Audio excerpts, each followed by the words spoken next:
Silverlight education में आपका स्वागत है। इस लेक्चर में हम BZYCT 133 कोर्स के यूनिट 4 के बारे में बात करेंगे। तो सांस लेना एक ऐसी चीज जो हम सब हर पल करते हैं बिना सोचे समझे, है ना? पर क्या कभी ये ख्याल आया है कि ये प्रोसेस बना कैसे?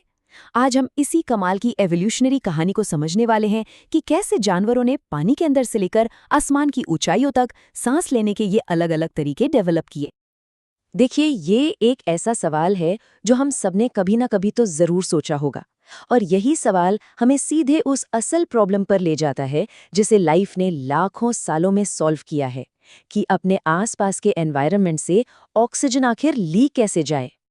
सबसे पहले तो ये समझना जरूरी है कि रेस्पिरेशन का मतलब सिर्फ सांस अंदर लेना और बाहर छोड़ना नहीं होता। असल में ये एक बहुत ही गहरी बायोलॉजिकल प्रोसेस है जहां हमारी कोशिकाएं यानी सेल्स एनर्जी बनाने के लिए ऑक्सीजन का इस्तेमाल करती हैं और इस प्रोसेस में वेस्ट प्रोडक्ट के तौर पर कार्बन डाइऑक्साइड बाहर निकलती है। हर वर्टिब्रेट को जिंदा रहने के लिए ये गैस एक्सचेंज चाहिए ही चाहिए। तो चाहे कोई जीव पानी में रहे या जमीन पर, सांस लेने का चैलेंज सबके लिए एक जैसा है। एक कामयाब रेस्पिरेटरी ऑर्गन बनने के लिए कुछ बेसिक शर्तें पूरी करनी ही पड़ती हैं। ये ज़रूरतें आप कह सकते हैं 3 हिस्सों में बटी हैं। पहली, ऑक्सीजन से भरी हवा या पानी की लगातार सप्लाई। दूसरी, गैस एक्सचेंज के लिए एक बड़ा सरफेस एरिया, जैसे हमारे फेफड़ों में लाखों छोटी छोटी थैलियां होती हैं। और तीसरी, ये सरफेस पतली और नम होनी चाहिए ताकि ऑक्सीजन और कार्बन डाइऑक्साइड आसानी से इसके आर पार जा सके। एवोल्यूशन का जो पहला बड़ा सोल्यूशन आया वो था पानी के नीचे जीवन के लिए। ये एक ऐसा डिजाइन था जो बहुत कम ऑक्सीजन वाले माहौल से भी बड़े आराम से ऑक्सीजन निकाल सकता था। जी हाँ, हम बात कर रहे हैं गलफड़ों की, यानी गिल्स की। गलफड़े बेसिकली शरीर की सतह के ही बाहरी एक्सटेंशंस होते हैं। ये कई धागे जैसी चीजों से बने होते हैं जिन्हें फिलामेंट्स कहते हैं, और उन पर भी प्लेट जैसी लमेले होती हैं। ये पूरा डिजाइन गैस एक्सचेंज के लिए सरफेस एरिया को एकदम मैक्सिमाइज कर देता है। पर गलफड़ों की असली जीनियस वो तो उनके डिजाइन में छिपी है। जरा सोचिए, अगर पानी और खून दोनों एक ही डायरेक्शन में बहें, इसे कहते हैं कंकरेंट फ्लो। इसमें क्या होगा? ऑक्सीजन का ट्रांसफर तब तक ही होगा जब तक दोनों में बैलेंस न बन जाए, मतलब करीब 50% एफिशिएंसी।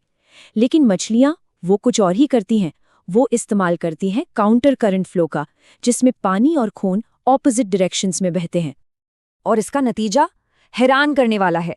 काउंटर करंट फ्लो की वजह से खून हमेशा ऐसे पानी के कांटेक्ट में आता है जिसमें उससे ज्यादा ऑक्सीजन होती है। इसका रिजल्ट ये है कि मछलियां पानी में घुली हुई 80% से भी ज्यादा ऑक्सीजन निकाल सकती हैं। ये वाकई एक इनक्रेडिबली एफिशिएंट सिस्टम है।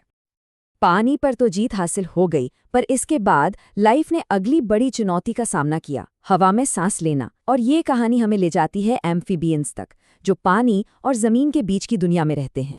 एम्फीबियंस जो हैं वो पानी और ज़मीन पर सांस लेने के बीच एक बहुत इंपॉर्टेंट लिंक है। वो अपनी ज़िंदगी की शुरुआत लार्वा के तौर पर करते हैं जो गलफड़ों से सांस लेते हैं, बिल्कुल मछलियों की तरह। लेकिन जैसे जैसे वो बड़े होते हैं वो कई ब्रीदिंग स्ट्रैटेजीज अपना लेते हैं। उनकी नम स्किन गैसों का आदान प्रदान कर सकती है, जिसे क्यूटेनियस रेस्पिरेशन कहते हैं। और साथ ही वो सिंपल थैली जैसे फेफड़े भी डेवलप कर लेते हैं। वो सच में दोनों दुनियाओं का बेस्ट इस्तेमाल करते हैं। पर यहाँ एक बड़ा ही इंटरेस्टिंग ट्विस्ट आता है। एम्फिबियंस हमारी तरह सांस नहीं लेते। वो हवा को अंदर खींचते नहीं हैं, बल्कि धकेलते हैं।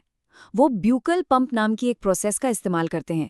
पहले वो अपने मुंह के निचले हिस्से को नीचे करके हवा भरते हैं, फिर नथुने बंद करके मुंह के निचले हिस्से को ऊपर उठाते हैं, जिससे हवा फेफड़ों में चली जाती है।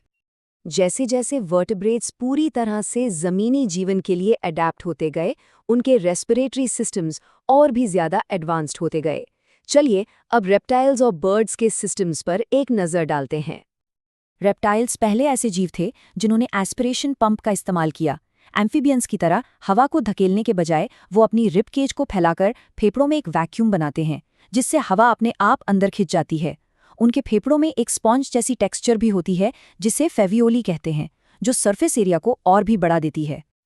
अब एक और पहेली, पक्षी इतनी ज्यादा ऊंचाई पर कैसे उड़ पाते हैं जहां ऑक्सीजन बहुत कम होती है? इसका जवाब छिपा है उनके यूनिक रेस्पिरेटरी सिस्टम में, जो एवोल्यूशन का एक सच्चा चमत्कार है।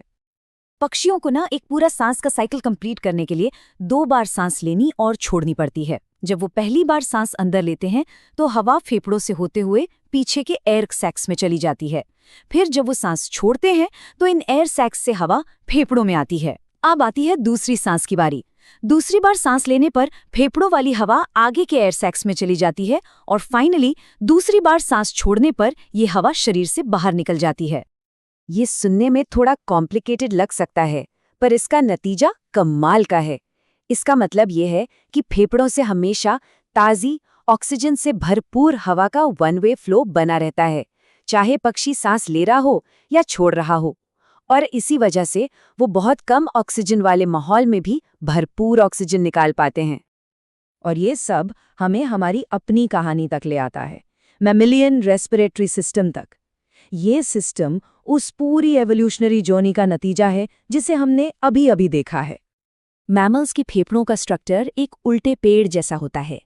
ट्रैकिया यानी सांस की नली उसका मुख्य तना है, जो ब्रोंकाई नाम की बड़ी शाखाओं में बंटती है और फिर और भी छोटी ब्रोंक्यूल्स में, और ये सब जाकर खत्म होता है लाखों छोटी छोटी हवा की थैलियों पर, जिन्हें एल्वियोलाई कहते हैं, जहां असल में गैस एक्सचेंज होता है।